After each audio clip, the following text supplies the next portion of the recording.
Okay, guys. What I want to do is I'm going to verbally just run through the labs. I believe I gave you guys a study guide. Well, I remember I gave you a study guide for the first labs that we've done. So what I'm going to do is I'm going to share my screen, put a whiteboard up there, and I'm going to do my best to try to write in a way that you can understand, or type. I think I can type. And I will try to talk slow, and you just try to remember what you can. Okay, so I'm sharing my screen here.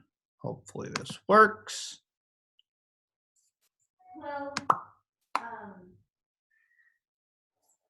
All right, so I have a whiteboard here. Woohoo! I can write. You don't mind if you don't see me, right? How do I do this? Okay. All right, so lab one was, and there's not a lot to say about lab one, but you want to look over the safety symbols. So we're going to say safety, new technology, safety symbols. And that's all you need to do. Now, how do I get my whiteboard? Oh no. Oh no. There we are. Shoot, dog. And I can't edit this kind of video. All right, so safety symbols are one thing. I'm going to go ahead and pop eraser. So look at the safety symbols from that. And now, where did my tools go? Okay. After that, we tested for vitamin C.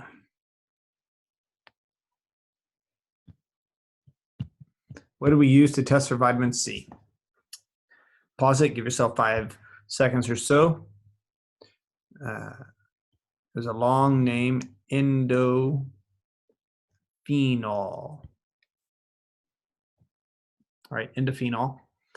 And what number of drops? And that's where we used a curve to see how many drops in the various percentages. And so as we got that standard curve, then we tested our unknowns and we saw how many drops it took, and we could figure out the percentage strength of vitamin C based on how many drops it took to interact with endophenol to turn clear or to turn that yellowish. Okay, so during that lab 2, we learned about indicators. Okay, so we've actually played with a lot of indicators. This endophenol was just the first one. Okay, and we used a standardized curve that is all the knowns of vitamin C that we had. We had about 5 different percentages of vitamin C, and that's where we got this graph from right here. Okay, was the knowns. And then we got the unknowns, which are all the juices: grapefruit juice, grape juice, lemon juice, apple juice, of which it took the most drops, 25 drops for apple juice. And so we know that had the lowest percent because it had a lot of drops. It had a very low percent. Okay, so if you remember now, that was lab 1. We used some other, I'm gonna erase this. Lab 3, trying to move a little quicker now because sorry about earlier. So the next lab after that you had was testing for other food substances. What did we test for in that third lab? Well, we only tested for 3 of the macromolecules. The carbohydrates, I'm just going to say carbs. We tested lipids, but we didn't really use any chemicals for that. And then proteins. All right. How did we test for each of these? Carbohydrates, we had 2 categories: simple and complex. If it was simple, you're just talking about glucose, right? And what we used to test for glucose was turning blue, starts with a B, and that was Benedict's. And we had to heat it. Benedict's. The complex carbohydrate was starch because it's a much larger molecule, and that's the one we used iodine to do. Okay, so Benedict's turns what color in the presence of glucose? Anyone? Right. It turned kind of a burnt orange or even a light green if it had just a little trace of sugar, but it started off blue. Benedict's is blue, and it went to orange in the presence of glucose. Iodine starts off kind of an amber color, apple juice, urine color, and in the presence of starch, it turned blue-black. So we have two more indicators right here. Lipids, we had none. That's what we call the evaporation test. Evaporation. This is hard. Evaporation. Anyway, brown paper bag, good enough. Okay. This is not going to happen, right? And then, so it's 1, 2, 3 tests right there. Brown paper bag, you had Lugol's iodine for starch, Benedict's for glucose, a simple sugar. Now for proteins, what did we use? All protein. It was testing for proteins. We used the other B word, biuret, right? And it went from a blue to purple. Okay, blue to purple. That's what that's supposed to say. Any thoughts on that one? Nope. Good. So you want to know Benedict's for glucose turns orange if glucose is present, and glucose and starch are both carbohydrates. Iodine was used for complex starch. Lipids, we had no chemicals. We simply put drops on a paper bag, and if it evaporated, it was water, not oil. If it did not evaporate and seep through the bag, just like, you know, fast food bags do, it was oily, and therefore it had fats. And then proteins. Anything we tested for the presence of proteins, if you add burets to it, and as soon as you add burets, it would be a light purple or a dark purple, depending on the strength of that. And that's the end of lab 3. I think I'm still recording. I hope I'm still recording. Okay, now let me get my writer back up here. So the next thing we did after that, so we had safety symbols you want to be aware of, indicators such as endophenol for vitamin C, Lugol's iodine for starch. So make a list of those, connect those. You want to be able to recognize them in the test tube, if you recall the test tubes and the colors they turned.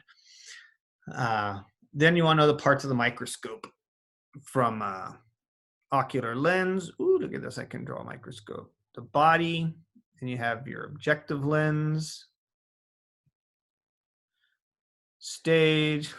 I don't think I'm really going to try to draw this. You have a little piece on here, the condenser, iris diaphragm, the light source, which is on top of the base. Woo, look at that. And you have your coarse adjustment and your fine tune adjustment. You want to know the difference? Use a fine coarse adjustment only when you're on the smallest objective, the scanning. So the scanning, which is the red, is the only time you use the coarse adjustment knob. Coarse adjustment knob. Okay. Now,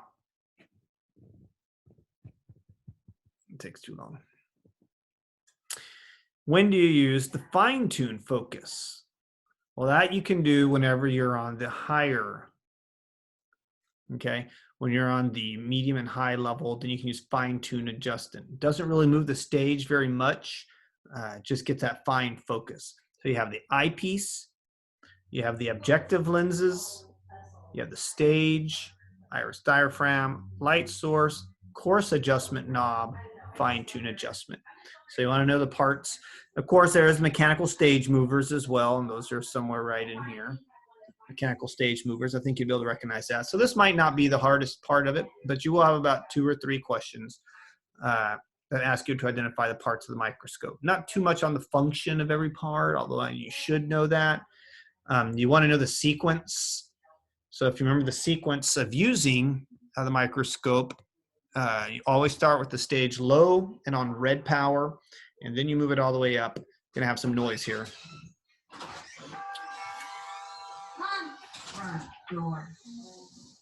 Sorry. All right, moving forward. I can't pause. Oh, maybe, no, I can't pause this. Okay.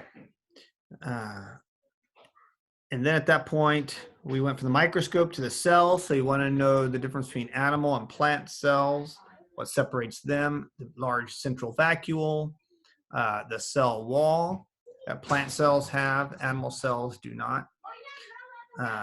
And of course, it has chloroplast, a lot of these little chloroplasts, which look a little different. Hopefully y'all can't hear the neighbor kids. All right, animal cells, they have the nucleus as well. They have tiny vacuoles and nothing like the plant cells do, and they have irregular shapes. All right, so animal cells and plant cells, you looked at every plant cell you saw hopefully had this kind of triangular, or not triangular, excuse me, square shape. And again, cell walls, chloroplast, and large central vacuole are the difference. We did not see necessarily the large central vacuole because most of the cell is clear, but you did see the nucleus. It's stained very dark. You would see that in there because that picks up glucose iodine or the stains very well. We use methyl blue for the animal cells when we scraped our cheeks, and we could see the methyl blue. We went outside. Okay. So let me go ahead and erase that. And again, you just want to know the difference between plant and animal cell structure. And I should have probably drawn it together with this, but I'll go ahead and redo this because if this is an animal cell, bacterial cell would be about that big. And so the microscope, all we saw were these dots everywhere. Depending on which ones you looked at, they didn't look like a whole lot. It looked like hair or squigglies everywhere. You know, it just wasn't real interesting because it's so small compared to what would have been like an animal cell under the microscope, right? Specks. So prokaryotes, you know, do not have a nucleus. Prokaryotes, I just say pro-K, karyote is the same. And eukaryotes do have a true nucleus. So you want to remember some of that, and you'll notice. Now, sticking with cells and going kind of to the last lab that we just had is the stages of mitosis. So I will have stages of mitosis on there. And the stages of mitosis, I'm just going to scratch here real quick for your recollection. If you have a cell and you cannot see really a nucleus, but a whole, well, you do see a nucleus, but dark, that would be like a prophase. If it was just like this, what cell would this be? What phase would that be? That would be an interphase because you still have a nucleus. You can even see the nucleolus inside. But once you start to see dark lines like this on the top one, this would be more like a prophase, P-R-O phase. Then, of course, you have where you have a bunch of different lines, but mostly in the middle, it's going to be your metaphase. And then you have when chromosomes are pulled apart, you're going to have the anaphase and then telophase. And you see something like this. Okay, so you want to know your phases. I will have the onion root tip slide. So if I were you, I would Google onion root tip mitosis, and you can practice. That might be one of the easier parts of the test, but I think I will ask a question for each phase. Hopefully these are the easy points, not free, but easy points.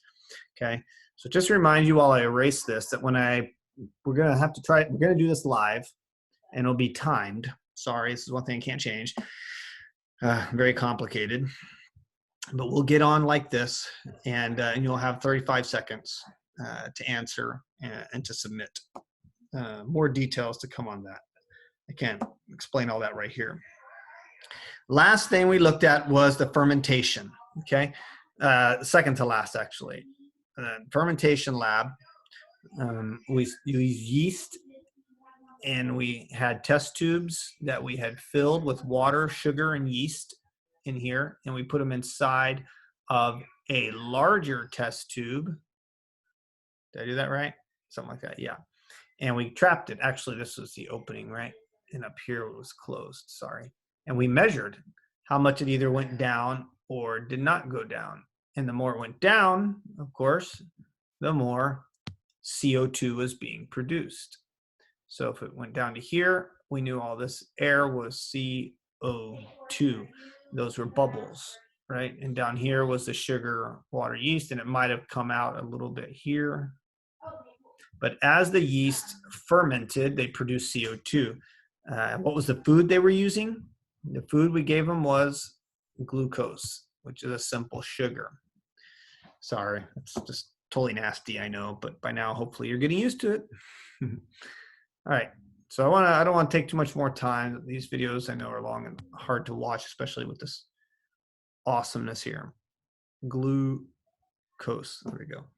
So they were feeding on glucose, the yeast were feeding on glucose and producing CO2. And how do we know this? Well, we cut off their oxygen supply. And that means without oxygen, this is an anaerobic process. That's an O, and that's an I. Anaerobic, no oxygen involved. And they still lived, and we know because they produced CO2, okay? So this is called fermentation, and they produce through fermentation 2 ATP, all right? So how much ATP was produced in fermentation? 2 ATP per sugar molecule, all right? Much more worthwhile is cell respiration or aerobic. And aerobic respiration gives us lots of ATP, at least 36, okay? So that's about that. Those are the big take-home messages. Not a lot of technical stuff there. I hope I hit everything from lab safety to the indicators, the phases of mitosis. One last tidbit I just remembered I could share is meiosis. You say, what? Well, there is a review video up there to remind you of what meiosis is. Now, you don't have to know all the details of meiosis, but you do want to know that it was sexual reproduction, unlike mitosis, which is just the way organisms grow. They add more cells to them by mitosis, but they reproduce with another organism in sexual reproduction, and that requires meiosis, where you start with a diploid, say for us would be 46, and in the sperm cell or egg cells, you get a haploid, which is going to be 23, okay? That's the whole point. Meiosis 1 reduces the chromosome number to 23.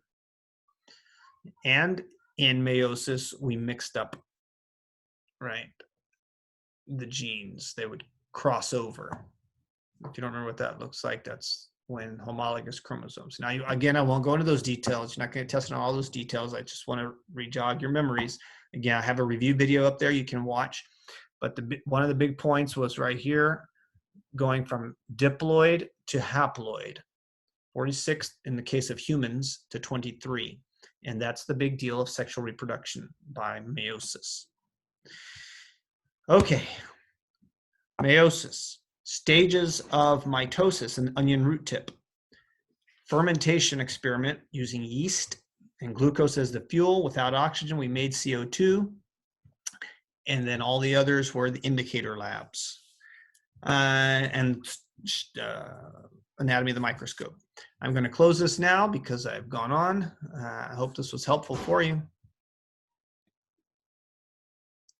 Oh, there I am again.